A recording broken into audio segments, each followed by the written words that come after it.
Cette vidéo a été publiée sur les réseaux sociaux par les services secrets israéliens. On y voit les photos de plusieurs dirigeants iraniens éliminés par l'État hébreu, suivis de ce message en persan. Avez-vous des informations sur de hauts responsables du régime? Veuillez nous le faire savoir. Données GPS, photos, renseignements. Depuis le début de la guerre, le Mossad publie presque tous les jours des vidéos appelant les Iraniens à coopérer. Et la méthode semble assez simple. Au-dessus de chaque vidéo publiée par le Mossad, il y a un lien. Lorsqu'on clique dessus, on tombe sur une messagerie cryptée qui invite les Iraniens à partager des documents qui pourraient être utilisés contre le régime. Même des informations minimes peuvent s'avérer cruciales. Elles permettent de compléter les renseignements fournis par les agents infiltrés au plus près du pouvoir, selon ce spécialiste du Mossad. L'Iran est un grand pays. Même si tous vos agents à Téhéran sont activés, ce n'est pas suffisant.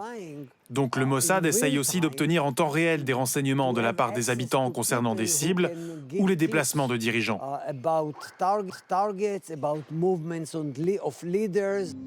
Mais selon un habitant de Téhéran que nous avons réussi à contacter, répondre au Mossad expose les Iraniens à des risques considérables. Si quelqu'un ose le faire, il risque d'être arrêté pour espionnage au profit de l'étranger. Et il peut être condamné à la flagellation ou à la peine de mort. Les gardiens de la Révolution ont fait de la traque des espions une priorité.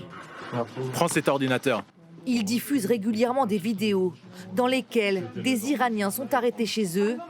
Cette femme est accusée d'avoir envoyé à Israël des images de sites sensibles.